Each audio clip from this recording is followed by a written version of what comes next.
கிறிஸ்துவுக்குள் பிரியமானவர்களே, கர்த்தரும் இரட்சகருமாய் இயேசு கிறிஸ்துவின் ஈடு நீட்டு நாமத்தினாலே உங்கள் யாவருக்கும் என் அன்பின் வாழ்த்துக்களை தெரிவித்துக் கொள்கிறேன்.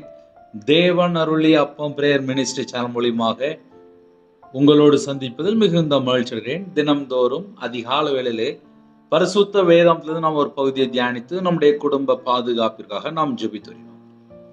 அதிகால வேளையிலே அபிஷேகங்களை பெற்றுக்கொள்ள, தேவனுடைய கிருபை பெற்றுக்கொள்ள புதிய நாளுக்காக அதிகாலவில் இணைந்திருங்கள். கர்த்தர் உங்களோடு பேசுவார். தேவனுடைய வார்த்தை கீழ்ப்படியும்போது கர்த்தர் குடும்பத்தை ஆசீர்வதிப்பார். ஹல்லேலூயா. இந்த நாளிலும் உபாகமம் 28 அதிகாரம் 8 கர்த்தர் உன் களஞ்சியங்களிலும் நீ கையிடும் எல்லா வேளையிலும் உனக்கு ஆசீர்வாதம் கட்டளையிடுவார். உன் தேவனாய் கர்த்தர் உனக்கு கொடுக்கும் தேசத்திலே உன்னை ஆசீர்வதிப்பார். ஹல்லேலூயா. கிறிஸ்துவுக்குள் பிரியமானவர்களே, கர்த்தருடைய பிள்ளைகளுக்கு ஒரு ஆசீர்வாதம் இருக்கு. அந்த ஆசீர்வாதம் எப்படி இருக்கு அப்படின்னா, நாம் சரியாக புரிந்து கொள்ள வேண்டும். நீ கையிடும் எல்லா வேளையிலும் உனக்கு ஆசீர்வாதம் கட்டளையிடுவார். வேலை செஞ்சா சம்பளம் எல்லாருக்கும் தெரியும்.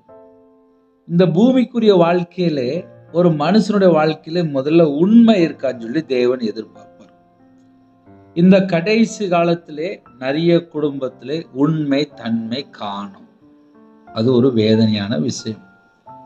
அதை ஏன் நம்ம கொஞ்சம் ஆழமா சொல்ல வேண்டியிருக்கு அப்படின்னா, கர்த்தருடைய பிள்ளைகள் ஆசீர்வாதத்தையும் பெற்றுக்கொள்ளணும், அதே நேரத்தில் சத்தியத்தையும் நாம் அறிந்து கொள்ளணும். அதுதான் நம்முடைய தேவன் அருளிய அப்பம் மினிஸ்டனுடைய ஹையஸ்டான ஒரு நோக்கம். ஏன்னா என்னுடைய வாழ்க்கையிலே நான் ஒரு 50-55 லட்ச ரூபா நான் நஷ்டப்பட்டு நான் நடுரோட்டுக்கு வந்திருக்கேன். கடனில் கஷ்டப்பட்டிருக்கேன். எனக்கு தெரிஞ்சதெல்லாம் கஷ்டம்தான். அதாவது 11 வயசில் நான் வேலைக்கு போனாலும் ஒரு நாளைக்கு ஒரு 14 மணி நேரம் 16 மணி நேரம் மினிமம் நான் வேலை பார்ப்பேன். இப்படிலாம் வேலை பார்த்து நல்ல ஒரு வளர்ச்சி, சகல செழிப்பு. ஆனால் நான் கர்த்தரை விட்டு வழி விலகும் போது என்னோட வாழ்க்கையில நிறைய ஆபத்து, நிந்தைகள், அவமானங்கள் எல்லாம் என் வாழ்க்கையில வந்துச்சு.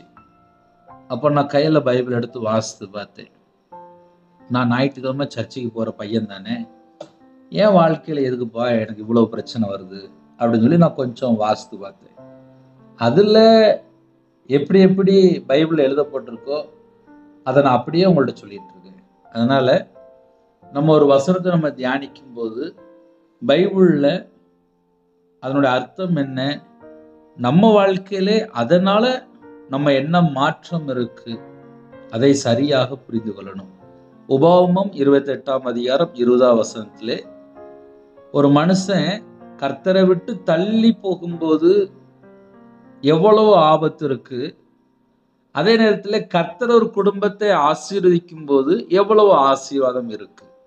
அந்த ரெண்டையுமே நம்ம கொஞ்சம் நம்ம நிப்பாட்டி பார்த்தாச்சு அப்படின்னா, ஒருவேளை இந்த கால வேளையில யாராவது நான் இப்போ கர்த்தரை விட்டு தள்ளி போய் ரொம்ப நாள் ஆச்சு, நான் சர்ச்சுக்கும் போல, நான் கையில பைபிள் எடுத்து வாசிக்கும் இல்லை, நான் இப்போ பாவத்துல அடிமையில இருக்கேன், நான் கர்த்தரை விட்டு தள்ளி போயிட்டேன் அப்படின்னா அவங்களுக்கும் இதுல செய்தி இருக்கு. அப்ப 2 விதமான ஜனங்கள் இருப்பாங்க. எப்படின்னா, பிரதர் எங்க குடும்பத்தை தேவன் ஆசீர்வதிப்பார். தேவன் எல்லா குடும்பத்தையும் ஆசீர்வதிப்பார். நம்முடைய தேவன் பூமியில் இருக்க எல்லா ஜனங்களையும் ஆசீர்வதிப்பார். ஜனங்கள் என்ன பண்றாங்க அப்படின்னா, ஒரு பக்கம் விக்கிர வழிபாடு, இன்னொரு பக்கம் மாந்திரியத்துக்கு போறாங்க, இன்னொரு பக்கம் பார்த்தா பொருளாசை, பணாசை, இப்படி கர்த்தரை விட்டு தள்ளி போய் ஒரு துர்க்கிரியைக்குள்ள போகும்போது அந்த வீட்டுக்குள்ளே சத்துரு உள்ள வரான், சாபம் உள்ள வருது, பாவத்துக்குள்ள சிக்கி கொள்றாங்க, ஆசீர்வாதத்தை இழந்து போயிருந்தாங்க. அப்ப இன்னைக்கு கால வேளையில முதல் பார்ட் செய்தி என்ன அப்படின்னா, கர்த்தர் உன் களஞ்சியங்களிலும் நீ கையிடும் எல்லா வேளையிலும் உனக்கு ஆசீர்வாதம் கட்டளையிடுவார். உன் தேவனாய கர்த்தர் உனக்கு கொடுக்கும் தேசத்திலே உன்னை ஆசீர்வதிப்பார். யாரெல்லாம் எந்த நாட்டுக்குள்ள இருக்கிறீங்களோ அந்த தேசத்திலே தேவன் ஆசீர்வதிப்பார். நம்ம என்ன செக் பண்ணி பார்க்கணும் அப்படின்னா, நம்ம கூட இயேசு கிறிஸ்து இருக்கிறாரா? அதுதான் நம்மளுடைய ஹையஸ்டான கேள்வி. என் கூட இயேசு கிறிஸ்து இருப்பாரானால் குடும்பம் முதல்ல சமாதானத்துக்குள்ள இருக்கும், ஆசீர்வாதத்துக்குள்ள இருக்கும், விடுதலையாக்கப்பட்ட சந்ததியா இருக்கும். ஒரு குடும்பம் இயேசு கிறிஸ்து ராஜாவை சொந்த இரட்சகரா ஏற்றுக்கொண்ட பின்பாக தேவனுடைய வார்த்தைக்கு கீழ்ப்படியும் போது அவங்க முதல்ல பரிசுத்தமாயிட்டு இருப்பாங்க. இயேசு கிறிஸ்து ரத்தத்தினால கழுவப்படும் போது நம்ம நீதிமானா இருக்கிறோம். கர்த்தருடைய பிள்ளைகள் வேதத்தை தியானிக்கும் போது கரெக்டா ஆழமா கவனிச்சிருங்க. கர்த்தர் உன் களஞ்சியங்களிலும் ஒரு குடும்பத்தை இயேசு கிறிஸ்து ஆசீர்வதிப்பானா அவர் மட்டும்தான் ஒரு குடும்பத்தை ஆசீர்வதிக்க முடியும். கர்த்தர் உன் களஞ்சியங்களிலும் நீ கையிடும் எல்லா வேலையிலும், என்னெல்லாம் நம்ம வேலை செய்யறோமோ அந்த எல்லா வேலையிலும் உனக்கு ஆசீர்வாதம் கட்டளையிடுவார். அப்ப என் வீட்டுக்குள்ள ஆசீர்வாதம் வேணும், எல்லாம் வேணும் அப்படின்னா நான் முதல்ல யார முன்னாடி நிப்பாட்டணும்? இயேசு கிறிஸ்துவை நான் முதல்ல முன்னாடி நிப்பாட்டணும். இன்னைக்கு நான் வீடு கட்டினேன், நான் கார் வாங்கினேன், நான் தான் அந்த வியாபாரத்தை பார்க்கிறேன், அதுல இயேசு கிறிஸ்து எங்க மகிமைப்படுறாரு? இதனுடைய பின்னாடி ஆழமான கருத்து என்ன அப்படின்னா, நான் ஒரு வியாபாரத்திலிருந்து நஷ்டப்பட்டு நான் ஊழியத்துக்கு வந்த ஒரு நபர். வியாபாரத்துல இருக்கும்போது என்னுடைய வாழ்க்கையிலே வீடு கட்டினேன். கர்த்தருடைய கிருபையினாலே இந்த நிமிஷம் வரை நான் உயிரோட இருக்கேன். ஆனால் வியாபாரத்துல இருந்த காலத்திலே நான் கட்டின வீடு அப்படிமே அந்த வீடு காணாம போயிட்டு, அழிஞ்சு போயிட்டு. வியாபாரத்துல இருக்கும்போது நான் தான் வியாபாரம் பார்க்க அப்படிமே அந்த வியாபாரம் காணாம போயிட்டு. எங்கெல்லாம் நான் தேவனுக்கு மகிமை செலுத்தாமல் இருந்தனோ அது எல்லாமே காணாம போயிட்டு. அப்போ ஒரு குடும்பத்திலே தேவனுக்கு மகிமை செலுத்தாமல் இருக்கும் போது அவங்களோட வாழ்க்கையில பலவிதமான பிரச்சனைக்குள்ள போய் சிக்கி கொள்றாங்க. இதை ஏன் உங்களுக்கு கொஞ்சம் ஆழமா சொல்லி தரேன் அப்படின்னா, இணைந்திருக்கிற குடும்பங்கள் இயேசு கிறிஸ்து ரத்தத்தினால கழுவப்பட்டு ஆசீர்வதிக்கப்படணும். ஆசீர்வதிக்கப்படணும், களஞ்சியங்கள் நிரம்பணும், பாத்திரம் நிரம்பணும், அபிஷேகத்தை பெற்றுக்கொள்ளணும், கனி உள்ள ஒரு வாழ்க்கை வேணும் அப்படின்னா என்ன செய்யணும்? நம்ம நார்மலா யோசிச்சு பார்ப்போமே, என்ன செய்யணும்? ஏன்னா எல்லாருக்கும் ஆசீர்வாதம் வேணும்பா. நான் 31 நாள் செய்தி கேட்கேன், ஆனா எங்க வீட்டுல கடன் பிரச்சனை இருக்கு, குடும்ப பிரச்சனை இருக்கு, வாழ்க்கையில பிரச்சனை இருக்கு. சரி, ஏன் பிரச்சனை மாறணும்? அப்ப நான் என்ன செய்யணும்? ஒரு பக்கம் மனம் திரும்பிடணும். எதுல மனம் திரும்பணும் அப்படின்னா, கர்த்தரை விட்டு தள்ளி போற எந்த காரியம் இருக்கா அதை நம்ம கொஞ்சம் டெஸ்ட் பண்ணிடணும். அதை நம்ம டெஸ்ட் பண்ணா மட்டும்தான் கண்டுபிடிக்க முடியும். எப்படி டாக்டர்கிட்ட போனா உடம்புல என்ன ரத்தம் போட சொல்லி செக் பண்ணுவாங்க, அதுக்கப்புறம் தான் சொல்லுவாங்க உங்களுக்கு இந்த கம்ப்ளைண்ட் இருக்கு அப்படிம்பாங்க. ஆவிக்குரிய வாழ்க்கையிலே என் உடம்புக்குள்ள இயேசு கிறிஸ்து ரத்தம் இருக்கும் போது அது பரிசுத்தம் உள்ள ரத்தம், எனக்கா பிதானிடத்துல பரிந்து பேசுகிற ரத்தம். நான் நல்லா இருக்கணும்னு சொல்லி எனக்காக பிதானிடத்துல பரிந்து பேசி கொண்டிருக்கிறார். அப்பேற்பட்ட இயேசு கிறிஸ்து என் இதயத்துக்குள்ள இருக்கும்போது என்னுடைய வாழ்க்கை முழுவதுமே தேவனை சார்ந்து இருக்கணும். என்னுடைய வாழ்க்கை முழுவதுமே தேவனை சார்ந்து இருக்கணும். எனக்கு 3 நேரம் சாப்பாடா, அது பரலோகத்திலிருந்து வரணும். வீட்டில் உள்ள எல்லா காரியமா பரலோகத்திலிருந்து வரணும். அதுதான் டார்கெட். ஒரு குடும்பம் கர்த்தரை சார்ந்து வாழ்ந்தால் ஆசீர்வாதம். இன்னைக்கு சில குடும்பத்திலே ஆலயத்துக்கு போறது கிடையாது, தேவனை தேடல, ஆலயத்துல நாட்டப்படல. எப்படி? நம்ம நார்மலா யோசிச்சு பார்ப்போமே, ஞாயிற்றுக்கிழமை சர்ச்சைக்கு போக மாட்டுக்காங்க, தேவனை தேட மாட்டுக்காங்க, உண்மையா இல்லை, பொய் பேசுறாங்க, கணவன் மனைவிக்குள்ளே ஒரு ஐக்கியம் இல்லை, அன்பு இல்லை, கட்டளைக்கு கீழ்ப்படியில, கற்பனையை கை கொள்ளல. வசனம் தெளிவா எழுதப்பட்டிருக்கு 20வது வசனத்திலே, என்னை விட்டு விலகி. இயேசு கிறிஸ்துவை ஒரு மனுஷன் விட்டுட்டான்னாலே அவன் விலகிட்டான்னு அர்த்தம். விலகி நீ செய்து வருகிற உன் துர்க்கிரியல் நிமித்தம். ஐயா 7 நாள் இயேசுவோட நடக்கணும். அதுதான் ஆசீர்வாதம். இந்த செய்தி யாரெல்லாம் கேட்குறீங்களோ, எந்த நாட்டுக்குள்ளனாலும் இருக்கலாம், எந்த நாட்டுக்குள்ளனாலும் இருக்கலாம், என் கூட இயேசு கிறிஸ்து வருகிறார். நான் தனி நபர் கிடையாது, என் கூட இயேசு கிறிஸ்து இருக்கிறார். என் இருதயத்துக்குள்ள இயேசு கிறிஸ்து இருக்கிறார். என் உடம்புல ரத்தம் இயேசு கிறிஸ்துவின் ரத்தம். என் சிந்தனை கிறிஸ்துவோடு இணைக்கப்பட்டிருக்கு. அப்படி நம்ம ஆவிக்குரிய வாழ்க்கையிலே தேவனுக்கு மட்டும் முதலிடம் கொடுத்தாச்சு அப்படின்னா, 8வது வசனத்துல அழகா போட்டிருக்கு, கர்த்தர் உன் களஞ்சியங்களிலும் நீ கையிடும் எல்லா வேலையிலும், எல்லா வேலை, ஆல் ஒர்க், நம்ம என்னெல்லாம் செய்யறோமோ எல்லா வேலையிலும் உனக்கு ஆசீர்வாதம் கட்டளையிடுவார். இப்ப நிறைய குடும்பத்துல உண்மையை காணும்பா, உண்மையை காணும். இது ஒரு வேதனையான விஷயம், வேதனையான விஷயம். என்னை விட்டு விலகி, நான் எப்போ இயேசுவை விட்டு வழி விலகினேன்னு சொல்லி நான் 2014 2015 உட்காந்து யோசிப்பேன். வியாபாரத்தில் நஷ்டப்பட்டு நடு ரோட்டில் கடனில் கஷ்டப்படும் போது உட்காந்து யோசிப்பேன், நான் கர்த்தரை விட்டு எங்கே தள்ளி போனேன் அப்படின்னு சொல்லி பார்க்கும்போது, என் கூட ஒரு மனுஷன் இருந்தான்.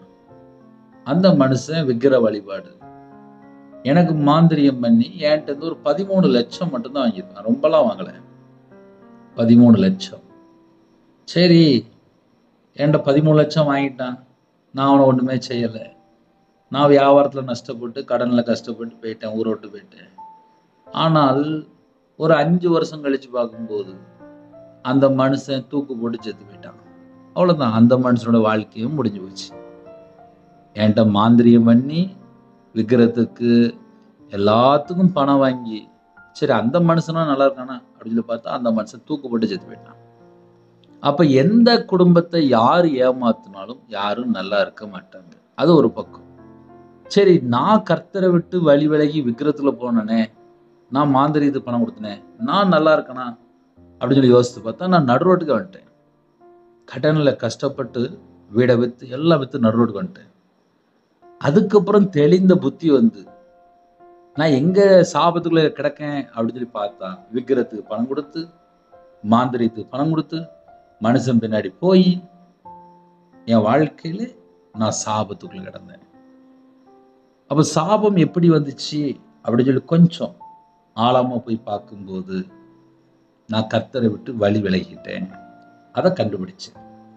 அப்ப இந்த இரவு நேரத்திலே, அதிகாலையிலே, தினம்தோறும் காலையில நைட்டும் செய்தி கேட்டுட்டே இருக்கீங்க. ஒரு குடும்பம் கர்த்தரை விட்டு தள்ளி போனால் என்ன ஆபத்து? இப்ப அந்த பூமியில ஒரு 80 வருஷம் 100 வருஷம் வாழ்றேன்னு வச்சுக்கோங்களேன். சிலவங்களுக்கு 90 வயசு 95 வயசுலாம் ஆயிருக்கு. இந்த பூமியில வாழ்ற நாட்களிலே கர்த்தரை விட்டு படம் பார்க்கறது, நாடகம் பார்க்கறது, செல்போன்ல பல மணி நேரம் மூழ்கி கிடக்கிறது, கேமு, ஆன்லைன் கேமு, எத்தனை காரியம் இருக்கு. கையில பைபிள் எடுத்து வாசிக்க நேரம் இல்லைங்கிறாங்க, முழங்கால் நின்று ஜெபிக்க நேரம் இல்லைங்காங்க, ஸ்தோத்திர பலி செலுத்த நேரம் இல்லைங்காங்க. ஆனால் கர்த்தரை விட்டு தள்ளி போயிட்டாங்களே, கர்த்தரை விட்டு தள்ளி போயிட்டாங்களே, தேவன் துக்கப்படுவாரா? தேவன் துக்கப்பட மாட்டாரா? என்னை விட்டு விலகி நீ செய்து வருகிற உன் துர்க்கிரியல் நிமித்தம் சீக்கிரத்தில் கெட்டு போய். கர்த்தரை விட்டு தள்ளி போகும்போது ஒரு மனுஷன் கெட்டு போயிருதான்ப்பா. அதுதான் முக்கியமான காரியம். கர்த்தரை விட்டு தள்ளி போனதுக்கப்புறம், கெட்டு போனதுக்கப்புறம் அவனுடைய வாழ்க்கை எப்படி இருக்கும்? செத்த வாழ்க்கையா தான் இருக்கும். இன்னைக்கு நிறைய குடும்பத்துல ஏன் சமாதானமே இல்லை? இயேசு கூட இருக்கிறாரா? முதல்ல அதை கேட்கணும். முதல்ல 24 மணி நேரம் உங்க கூட இயேசு கிறிஸ்து கூட இருக்கிறாரா? இப்ப என் வாழ்க்கையில நான் சொல்ல முடியும், இயேசு கிறிஸ்து இல்லாம, அதாவது எப்படி சொல்லுவாங்க அப்படின்னா, மாட்டு வண்டி அப்படிம்பாங்க பழைய காலத்துல. மாட்டு வண்டியில வீலே இல்லாம ஓடிட்டுனா எங்கேயோ விழுந்துரும். இப்ப லேட்டஸ்டா சொல்லணும் அப்படின்னா, ஒரு கார் இருக்கு, கார்ல ஒரு 4 டயர் இருக்கு. அதுல ஏதாவது ஒரு டயர் இல்லை அப்படின்னா எந்த பக்கமோ சரிஞ்சு விழுந்துரும். அதே போலதான் யாரெல்லாம் கர்த்தரை விட்டு தனியா போறாங்களோ அவங்களுடைய வாழ்க்கையில தான் பிரச்சனைகள் ஜாஸ்தி. அந்த பிரச்சனைகள் எப்படி இருக்கு அப்படின்னா, முதல் பாயிண்ட் என்னன்னா, சீக்கிரத்தில் கெட்டு போய். ஒரு குடும்பம் எப்போ கெட்டு போச்சு அப்படின்னா, கர்த்தரை விட்டுட்டாங்க. கர்த்தரை விட்டுட்டால் அந்த குடும்பம் என்ன ஆகும் அப்படின்னா, கெட்டு போயிடும் ஆட்டோமேட்டிக்கா. இதை ஏன் காலையில் தெளிவா நிப்பாட்டி நிதானமா சொல்றேன் அப்படின்னா, இன்னைக்கு நிறைய குடும்பத்திலே இயேசு கிறிஸ்து இல்லாமல் ஒரு வாழ்க்கை போயிட்டு இருக்கு. அவனுடைய வாழ்க்கையில யார் இல்லைன்னா இயேசு கிறிஸ்து இல்லை. ஒரு குடும்ப தலைவர் வீட்டில் இருக்கும்போது ஆசீர்வாதம், ஒரு வீட்டில் அம்மா அப்பா இருக்கும்போது ஆசீர்வாதம், ஒரு வீட்டில் புருஷன் இருக்கும்போது ஆசீர்வாதம், ஒரு வீட்டில் தீர்காயுசு இருக்கும்போது அந்த குடும்பத்தில் பேரம்பேத்தி எல்லாம் பார்க்க முடியும். ஒரு வீட்டில் பிள்ளைகள் பேரம்பேத்தி பார்க்கும்போது அந்த குடும்பத்தில் பாட்டிக்கு சந்தோஷமா இருக்கும், அம்மாவுக்கு சந்தோஷமா இருக்கும், அப்பாவுக்கு சந்தோஷமா இருக்கும். ஒரு குடும்பம் அப்படின்னா பேரம்பேத்திலாம் பார்க்கணும். அப்ப வயசானவங்க கூட பேரம்பேத்திலாம் பார்த்துட்டு இருப்பாங்க. ஒரு குடும்பம் தலைவர் இயேசு கிறிஸ்துவா இருக்கும்போது நம்மளை கரெக்டா வழி நடத்துவார். நான் சர்ச்சில் ஒரு 2 வருஷம் வேலை பார்த்தேன். சர்ச்சில் வேலை பார்க்கும்போது வயசான பாட்டி 80 வயசு, 84 வயசு, 75 வயசு, 77 வயசு, அழகா வயசான பாட்டிலாம் இன்னும் உயிரோட தான் இருக்காங்க. இப்போம்லாம் 80 வயசு தாண்டி இருக்கும். அவங்க வீட்டில் போய் பார்த்தா பேரன் பேத்தி பிள்ளைகள் பார்த்தா சகல காலத்துல ஆசீர்வாதம். என்னன்னு சொல்லி கேட்டா, பிறந்ததுல இருந்தே பக்கத்துல சர்ச்சுக்கு போய் போய் ஜெபம் பண்ணி வாழ்க்கை முழுவதுமே ஜெபம் தான். முழு நைட்டு ஜெபமா உடனே சர்ச்சில் போய் ஜெபம் பண்ண ஆரம்பிச்சிருவாங்க. கிராம ஊழியமா உடனே கிளம்பி போயிடுவாங்க. பெண்கள் கூட்டமா உடனே சர்ச்சில் இருப்பாங்க. தாய்மார் கூட்டமா உடனே தாய்மார்கள் உள்ள வந்துருவாங்க. ஞாயிற்றுக்கிழமை சர்வீஸா உடனே உள்ள வந்துருவாங்க. உபவாச மீட்டிங்கா உள்ள வந்துருவாங்க. முழு இரவு ஜெபத்துல உள்ள இருப்பாங்க. உபவாச மீட்டிங் எல்லா பக்கம் திரும்பி பார்த்தாலும் பக்கத்துல வயசான பாட்டிமார், தாய்மார், அம்மாமார், சகோதரிமார் எல்லாரும் சர்ச்சுக்குள்ள இருப்பாங்க. இதை ஏன் அழகா சொல்லித்தர அப்படின்னா, அவங்களுடைய வாழ்க்கை சந்ததி சந்ததியா ஆசீர்வதிக்கப்படும் எப்படி அப்படின்னு சொல்லி பார்க்கும்போது, அவங்க தேவனுக்கு முதலிடம் கொடுத்தாங்க. அந்த வீட்டுக்குள்ள பார்த்தா பிள்ளைகள் பார்த்தா ஆசீர்வாதமா இருக்கு. நான் இப்ப ரீசெண்டா நான் போயிருந்தேன். ஒரு பையன் கத்தார்ல இருக்கேன் அப்படின்னா, சர்ச்சுக்குள்ள ஃப்ரீயா இருக்கும்போது வந்து ஜெபம் பண்ணுவோம். அந்த பையன் இப்ப கத்தார்ல இருக்கான். நான் இப்ப லீவுக்கு வந்திருக்கேன் அப்படின்னா, ஒரு குடும்பம் எப்படி ஆசீர்வாதமா இருக்கு அப்படின்னா, வீட்டுல வயசான அம்மாமார், பாட்டிமார் சர்ச்சுக்குள்ள போய் ஜெபம் பண்ணி அந்த குடும்பம் ஆசீர்வாதமா இருக்கு. அதே போல கர்த்தரை விட்டு தள்ளி போய் சில குடும்பத்துல இருக்கிறாங்க. ஞாயிற்றுக்கிழமை சர்ச்சு இருக்கும்பா, ஆனா சர்ச்சுக்கு போக மாட்டாங்க. பக்கத்திலே சர்ச் இருக்கும், போக மாட்டாங்க. கேட்டா நான் ஏன் போனோம் அப்படிம்பாங்க. நான் அப்படிப்பட்ட குடும்பத்தையும் நான் சர்ச்சில் இருக்கும்போது பார்த்துருக்கேன். ஞாயிற்றுக்கிழமை சர்ச்சுக்கு வாங்கன்னு சொல்லுவேன், ஆனா வரமாட்டாங்க. அந்த குடும்பத்துல பார்த்தா வாலிப பிள்ளை இறந்து போயிட்டா.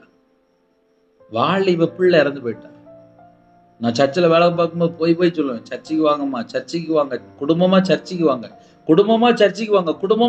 வாங்கன்னு சொல்லி வாரம் அந்த மாசத்துக்கு எங்கெல்லாம் அந்த வீட்டுக்கு போறோம்னு அந்த பக்கம் போறோம்னா உடனே போய் சொல்லுவேன், இந்த வாரம் சர்ச்சுக்கு வந்தீங்களா, ஏன் வரல அப்படின்னு சொல்லுவேன். அந்த வீட்டுல வாலிப பிள்ளை இறந்து போயிட்டார். எனக்கு வேதனையா இருந்துச்சு, கண்ணீர் வடித்தேன். ஐயோ அந்த மகளா இறந்து போயிட்டா அப்படின்னு. காரணம் என்ன? தேவனை தேடல. சில குடும்பத்துல தேவனை தேட மாட்டுக்காங்க. வேதனையான காரியம். இந்த காலவேளையில கூட இந்த செய்தியை கேட்கும்போது சில குடும்பத்துல இன்னும் வெளியே தேவனை தேடாம தான் இருக்கு. ஆசீர்வாதம் வேணுமாப்பா, ஆனா வேலைக்கே போக மாட்டாங்களாம். எப்படி தேவன் ஆசீர்வதிப்பார்? கர்த்தர் உன் களஞ்சியங்களிலும் நீ கையிடும் எல்லா வேளையிலும் உனக்கு ஆசீர்வாதம் கட்டளையிடுவார். தேவன் நமக்கு வாக்குத்தத்தம் கொடுத்ததுதான், அதுல எந்த சந்தேகம் கிடையாது.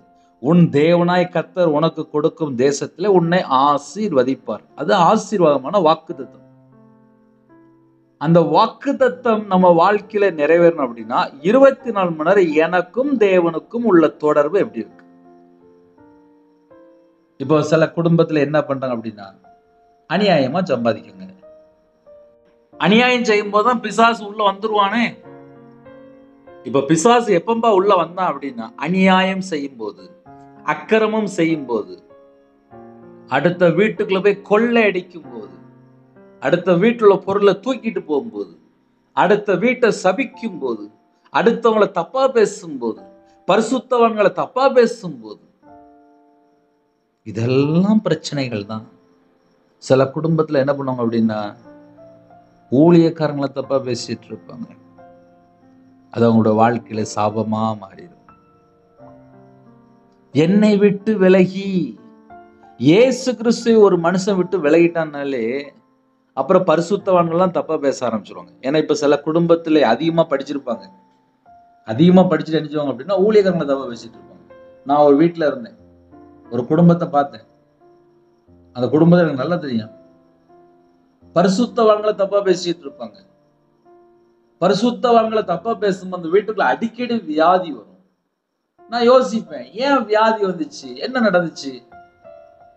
அந்த வாரத்துல பார்த்தா பரிசுத்தவான்களை தப்பா பேசியிருப்பாங்க. அவங்க அப்படி இவங்க அப்படி அப்படின்னு சொல்லி பரிசுத்தவான்களை தாறுமாறா பேசியிருப்பாங்க. ஒரு ஊழியக்காரங்களை அபிஷேகம் பண்ற யாரு? பரலோகத்துல தேவன். ஊழியக்காரங்களுக்கு கொடுக்க வேண்டிய கனம் எங்க, மரியாதை எங்க? அவங்களுக்கா ஜெபிக்கதான் போட்டிருக்கு. அப்ப கர்த்தரை விட்டு விலகனுக்கு அப்புறம் பரிசுத்தவான்களை தப்பா பேசியிருந்தாங்க, அநியாயம் செய்ய ஆரம்பிச்சிருந்தாங்க, லஞ்சம் வாங்க ஆரம்பிச்சிருந்தாங்க, லஞ்சம் கொடுக்கறாங்க, வேலைக்காக லஞ்சம், எப்படியாவது பணம் சம்பாதிக்கணும்னு கர்த்தரை விட்டு தள்ளி போயிருந்தாங்க.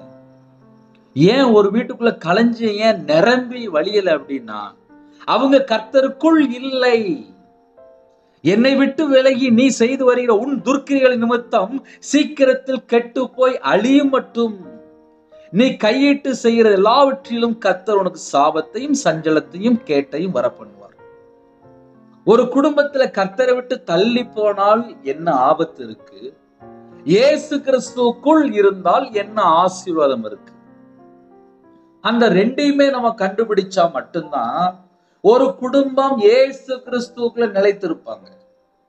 இன்னைக்கு சில குடும்பத்துல ஏன் கர்த்தரை விட்டு தள்ளி போய் இஷ்டம் போல நாடகம் பார்க்கறது, படம் பார்க்கறது, அப்படியே ஊர் ஜோவாடுறது, அப்படியே ஃப்ரெண்டோட அந்தால போறது, ஜெபிக்கிற கிடையாது, தேவனை தேடுற கிடையாது, எதுவுமே கிடையாது.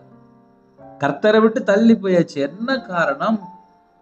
கர்த்தரை குறித்து பயமே இருக்காதுப்பா. ஞாயிற்றுக்கிழமை சர்ச்சுக்கு வர மாட்டாங்க. ஞாயிற்றுக்கிழமை பார்த்து எங்கேயோ டூர் போயிட்டு இருப்பாங்க, எங்கேயாவது போயிட்டு இருப்பாங்க, அப்படியே வண்டி போயிட்டு இருக்கும். கர்த்தரை குறித்து பயம் எங்க? வீட்டுல பணம்லாம் செழிப்பா இருக்கும், நிம்மதி மட்டும் இருக்காது. சஞ்சலத்தையும் கேட்டையும் வர பண்ணுவார் அப்படின்னு சொல்லி போட்டிருக்கு. அப்படின்னா என்ன அர்த்தம்னா சஞ்சலம் என்ன வருத்தம் தான். ஏன் ஒரு வீட்டுல வருத்தம் வருது? ஒரு வீட்டுல ஒரு வாலிப மகள் திருமணம் முடியாம இருக்கு. ஏன் சொல்லி எனக்கு ரொம்ப கவலை. பல காரியங்களை யோசிச்சுக்கிட்டே இருப்பேன், எப்போதுமே யோசிச்சுக்கிட்டே இருப்பேன். இந்த குடும்பம் கிறிஸ்டியன் தானே, சர்ச்சுக்கு போற பிள்ளைகள் தானே, ஆவிக்குரிய திருச்சபைக்கு போற பிள்ளைகள் தானே, ஏன் கல்யாணம் முடியல, ஏன் கல்யாணம் முடியல, ஏன் கல்யாணம் முடியும்னு சொல்லி யோசிப்பேன். கடைசியில தெரிஞ்சது, ஞாயிற்றுக்கிழமை ஆவிக்குரிய திருச்சபைக்கு போறேங்கிறாங்க, கையில பைபிள் எடுத்து வாசிக்கிறதும் கிடையாது, வசனத்துக்கு கீழ்ப்படியும் கிடையாது, அன்பு கூறுறதும் கிடையாது, தேவனுக்கு பிரியமானபடி வாழ்றதும் கிடையாது, வாழ்க்கையில உண்மை இல்லை, வாயை திறந்த பொய், அடுத்த குடும்பத்தை சபிக்கிறது, பரிசுத்தவான்களை சபிக்கிறது,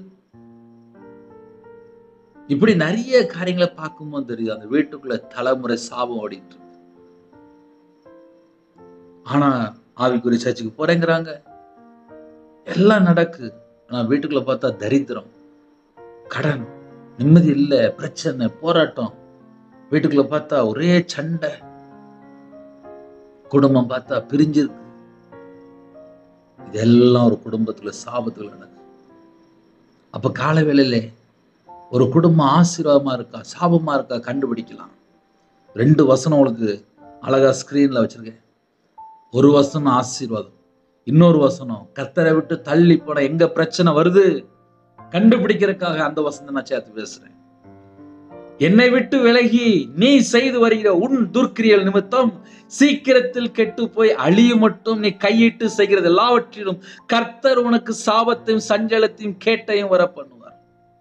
ஐயா, கர்த்தரை விட்டு தள்ளி போனால், கர்த்தரை விட்டு தள்ளி போனால், கர்த்தரை விட்டு தள்ளி போனால் என்ன வருது? கர்த்தர் உனக்கு சாபத்தையும் சஞ்சலத்தையும் கேட்டையும் வரப்போவார். இப்போ ஒரு குடும்பத்தை கர்த்தர் தான் ஆசீர்வதிக்கிறாரு. ஆனா கர்த்தரை விட்டு தள்ளி போகும்போது என்ன ஆயிருது? சாபமா மாறிடுது. கர்த்தரை விட்டு தள்ளி போனதுக்கு அப்புறம் சாபமா மாறிடுது. அப்ப ஆசீர்வாதம் வேணும் அப்படின்னா ஒரு மனுஷன் இயேசு கிறிஸ்துவுக்குள்ள இருக்கணும். ஒரு குடும்பம் ஆசீர்வாதமா இருக்கணுமா? இயேசு கிறிஸ்துவுக்குள் இருந்தால் ஆசீர்வாதம். ஐயா, நான் கர்த்தரை விட்டு தள்ளி போயிட்டேன் அப்படின்னா என்ன அப்படின்னா, கர்த்தர் உனக்கு சாபத்தையும் சஞ்சலத்தையும் கேட்டையும் வரப்பண்ணுவார். அப்படியே எழுதப்பட்டிருக்கு. இதுதான் பைபிள். அப்ப இப்படிப்பட்ட செய்தியை நம்ம தியானிக்கும் போது கவனிச்சு மனம் திரும்பி கர்த்தருடைய சத்தத்துக்கு செவி கொடுத்தால் குடும்பம் ஆசீர்வாதம். இன்னைக்கு செய்தி அதுதான். இல்ல பிரதர், நாங்க என்ன பேசலாம் நாங்க கவனிக்கவே மாட்டோம், நாங்க இஷ்டம் போலதான் வாழ்வோம். அந்த குடும்பத்தை தேவன் எப்படி ஆசீர்வதிப்பார்? கர்த்தர் உனக்கு சாபத்தையும் சஞ்சலத்தையும் கேட்டையும் வரப்பண்ணுவான்னு எழுதப்பட்டிருக்கு. அப்படின்னா என்ன அர்த்தம் அப்படின்னா, ஆசீர்வாதம் இருக்காது, வருத்தம், வேதனை, கெட்டு போற காரியங்கள், பல காரியங்கள் உள்ள வந்துடும். அதனால யாரெல்லாம் இணைந்திருக்கிறீங்களோ, நம்ம கிறிஸ்துவுக்குள்ள இருக்கிறோம் அப்படின்னா ஆசீர்வாதம். உண்மையா வேலை செஞ்சு சாப்பிடுறோம்னா ஆசீர்வாதம். இல்ல நான் அடுத்த வீட்டு சொத்தை கொள்ளை அடிப்பேன், நான் களவன் தான் சம்பாதிப்பேன், நான் திருடி தான் சம்பாதிப்பேன், எனக்கு அதுதான் பிடிக்கும், எனக்கு லஞ்சம் வாங்குறது தான் பிடிக்கும், நான் கர்த்தரை விட்டு நான் தள்ளி தான் வாழ்வேன் அப்படின்னா அந்த வீட்டுக்குள்ள வருத்தம், சஞ்சலம், வேதனை, கெட்டு போற காரியங்கள் சீக்கிரமா அழிஞ்சு போயிடும். அப்படிதான் எழுதப்பட்டிருக்கு. 2 டைப்ல நம்ம தியானிச்சிருக்கோம். அதனால யாரெல்லாம் இணைந்திருக்கிறீங்களோ, நம்ம குடும்பம் கர்த்தருக்குள் இருக்க மட்டும் யோசிங்க. கண்களை மூடி நாம் ஜெபம் செய்வோம். அன்பின் கர்த்தாவே, நன்றியோடு துதிக்கிறோம் சொல்கிறோம்ப்பா. உங்க கரத்துல அர்ப்பணிக்கிறோம்ப்பா. கொடுக்கப்பட்ட வார்த்தைக்கு ஸ்தோத்திரம். தேவனோட வார்த்தை கீழ்ப்படிந்த ஆசீர்வாதங்களை பெற்றுக்கொள்ள அதை கிருபை செய்யுங்க. பரிபூர்ணமா ஆசீர்வதிங்க. ஜெப அபிஷேகம் தாங்க, தியானிக்கிற அபிஷேகம் தாங்க, துதிக்கிற அபிஷேகம் தாங்க. உங்களுடைய நாமத்தை மகிமை செலுத்தோட கிருபை தாங்க. யாரெல்லாம் தாழ்த்துறவங்க, பிறந்தநாள் யாரெல்லாம் கொண்டாடுறோம், திருமணநாள் யாரெல்லாம் கொண்டாடுறோம், அந்த குடும்பத்தை கர்த்தர் 1000 தலைமுறைக்கு ஆசீர்வதிங்க. புது கிருபைலாம் நிரப்புங்க, புது எண்ணெயால் அபிஷேகம் பண்ணுங்க, பரிசுத்தம்லாம் நிரப்புங்க, அக்னி அபிஷேகம்லாம் நிரப்புங்க, கிருபையின் வரலாம் நிரப்புங்க, ஞானம் வரலாம் நிரப்புங்க, தீர்க்க தரிசனம் வரலாம் நிரப்புங்க. ஆவிக்குரிய 9 கனிகளினாலும் ஆவிக்குரிய 9 வரலாம் நிரப்புங்க. கல்வாரி அன்பினால் நிரப்புங்க. உங்களுடைய தலைமுள்ள கரத்தினால் தொட்டு சுகமாக்கித்தாங்க. எந்தெந்த குடும்பத்துல இதயத்துக்குள்ள காயங்கள், வேதனைகள், சரீரத்துல பலவிதமான பலவீனங்கள் எல்லாவற்றையும் உங்களுடைய தலைமுள்ள கரத்தினால் தொட்டு சுகமாக்கிருங்க. யாரெல்லாம் தாழ்த்துறோம் அந்த குடும்பத்தை கையின் கீழ் ஆசிரிங்க. கற்பதுனியா ஜெபிக்கிறோம், கர்த்தர் மனம் இருங்க. மாசம் இருக்க கர்த்தர் ஆசிரிங்க. டெலிவரி போற கர்த்தர் கூட இருங்க. தேவன் அருளி அப்ப மினிஸ்டர் ஆசிரிங்க. காலவேளையிலே பிரிந்த குடும்பங்களை இணைந்து வாழணும், கர்த்தர் கிருபை செய்யுங்க. கடல்ல கஷ்டப்படும் கர்த்தர் கிருபை தாங்க. உபத்திரத்தை மாற்றித்தாங்க. வாலிப பிள்ளைகளை கர்த்தர் ஆசீர்வதிங்க. ஏற்ற துணையை தாங்க. தேவைகளை சந்திங்க. திருமணம் முடிந்ததுக்கு அப்புறம் பலவிதமான குறைகள் எல்லாவற்றையும் மன்னிச்சிருங்க. பிள்ளைகளை பரிசுத்தப்படுத்தி ஆசீர்வதிங்க. யாரெல்லாம் வெளியில புறப்படுறாங்க, சிறு பிள்ளை முதல் கொண்டு முதியோர் எல்லாரையும் கர்த்தர் கறந்துட்டு ஆசீர்வதிங்க. டிரைவிங் லைன்ல போறாங்க, கர்த்தர் பாதுகாப்பு தாங்க. வெளிநாட்டுல இருக்காங்க, அவங்க இருக்கிற இடத்துல அவங்களுடைய மன விருப்பத்தை நிறைவேற்றித்தாங்க. தேவனுக்கு பிரியமானபடி பரிசுத்தமா வாழணும், தேவ சித்தத்துக்குள்ள வரணும், கற்பனை கைகொள்ளணும், கட்டளை கீழ்ப்படி நன்மை செய்யணும், தான தர்மம் செய்யணும். அந்த கிருபை தாங்க. இந்த நாளைகளுக்கு ஆசீர்வதித்தாங்க. சிறுபிள்ளை முதல் கொண்டு முதியோர் எல்லாரையும் ரத்த கொட்டைகளை வேல் அடைத்து மூடி மறைத்து எல்லா காரியத்திலையும் அப்பா வேறு பிரிக்கப்பட்ட சந்ததியாக உமக்கென்று பரிசுத்த ஜாதியா நாங்க வாழணும். எங்களை அர்ப்பணிக்கிறோம். எல்லா காரியத்துக்கு கூட இருங்க. உங்க நாம மையப்படட்டும். இன்னைக்குள்ள தேவைகளை சந்திங்கப்பா. பலவீனத்தோடு யாரெல்லாம் ஜெபிக்கணும், உங்களுடைய தலைமுறை கரத்தினால் தொட்டு சுகமாக்கித்தாங்க. சகல குடும்பத்தையும் கர்த்தர் பொறுப்படுத்துங்க. உங்க நாம மட்டும் மேம்படுத்தும். உங்களுடைய ஜீவன்களை தாழ்த்தி விடுகிறோம். கடனில் கஷ்டப்படுற குடும்பத்தை பிரச்சனை எல்லாம் மாற்றி கர்த்தர் பரிபூர்ணம் ஆசிரிங்க. உங்க நாம மையப்படுத்தும். இயேசு கிறிஸ்து பிதாவே, ஆமென். தேவனுக்கு மையமுண்டதாக. கர்த்தர் தாமே உங்களை உங்கள் குடும்பத்தில் சகல காரியத்தையும் சம்பூர்ணமாக திருப்தியாக கர்த்தர் கொடுத்து ஆசீர்வதிப்பாராக, ஆமென். கர்த்தராகிய இயேசுவின் கிருபையும் பிதாவாகிய அன்பும் பரிசுத்தனுடைய ஐக்கியமும் இப்பொழுதும் எப்பொழுது சதா காலங்களிலும் நம்ம கொடுப்பதாக, ஆமென். கிறிஸ்துவுக்கு பிரியமானவர்களே, எங்களுடைய ஊழியர் காத்துடன் ஜெபித்துள்ள கர்த்தர் உங்களையும் உங்கள் குடும்பத்தில் சகல காரியத்திலும் சம்பூர்ணமாக திருப்தியாக ஆசீர்வதிப்பாராக, ஆமென். God bless you.